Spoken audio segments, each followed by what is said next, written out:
నేను రాయలసీమ బిడ్డని నేను పదే పదే చెప్పుకునే ఈ జగన్మోహన్ రెడ్డి నేను సూటిగా అడుగుతున్నా. అనంతపూర్ లేడీస్ హాస్టల్ ఉంది.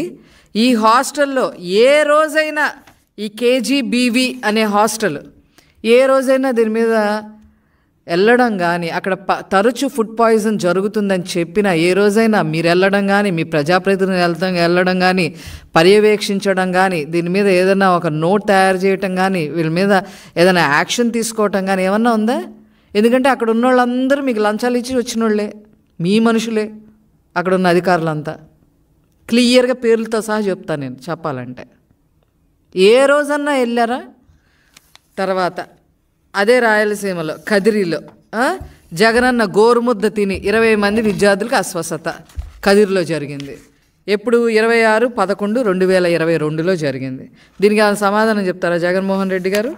అదేవిధంగా 16 మంది గిరిజన విద్యార్థులు ఎక్కడ? ఇది రాజానగరంలో. ఇది ఎప్పుడు?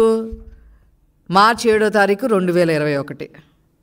దీని మీద అసలు ఏదైనా రిపోర్ట్ తయారు చేయడం, క్యాబినెట్లో డిస్కస్ చేయటం కానీ, అట్లీస్ట్ అసెంబ్లీలో డిస్కస్ చేయటం కానీ, లేదా ఆ సంబంధిత అధికారులని సస్పెండ్ చేయటం కానీ, విచారణ చేయటం కానీ ఏమన్నా చేశారా అని అడుగుతున్నా.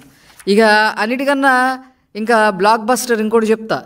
కలుషిత ఆహారం తిని 30 మంది విద్యార్థుల అస్వస్థ అమలాపురం రూరల్లో జరిగింది.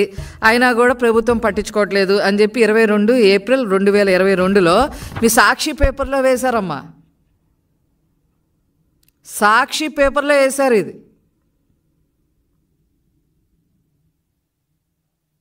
మీరు చేసిన తప్పుడు పనులకి మీకు కరెక్ట్గా సమాధానం చెప్పి మిమ్మల్ని ఎక్కడ ఉంచాలో అక్కడ ఉంచారు ప్రజలు.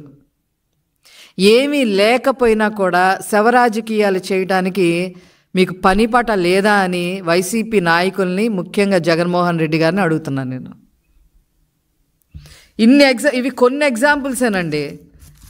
ఇవి కేవలం కొన్ని నేను 10 ఎగ్జాంపుల్స్ మాత్రమే చెప్పా.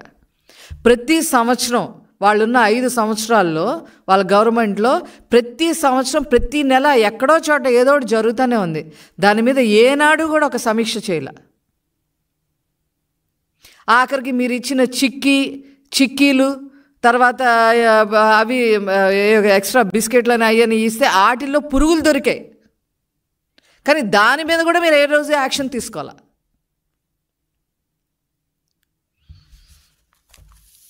ఖబర్దార్ జగన్మోహన్ రెడ్డి గారు, ఖబర్దార్. ఇష్టం వచ్చినట్టుగా మాట్లాడటం. మా ప్రభుత్వం వచ్చి 2 నెలలు అయ్యింది. అసలు మాకు సంబంధం లేని విషయానికి కూడా మేము అంటించుకొని ఈ రాష్ట్ర ప్రజలు అని చెప్పి అంటించుకొని మరి చంద్రబాబు నాయుడు గారు యాక్షన్ తీసుకొని అక్కడ డీఈఓతో విచారణ చేపిస్తూ నిన్న హోమ్ మినిస్టర్ గారు కూడా వెళ్ళడం జరిగింది, పర్యవేక్షణ చేయడం జరిగింది. ఉన్న పిల్లల్ని కేజీహెచ్లో జాయిన్ చేయడం జరిగింది. చనిపోయిన వాళ్ళకి 10 లక్షల వరకు పరిహారం ఇవ్వటం జరుగుతూ ఉంది. వాళ్ళ మీద యాక్షన్ తీసుకుంటున్నారు.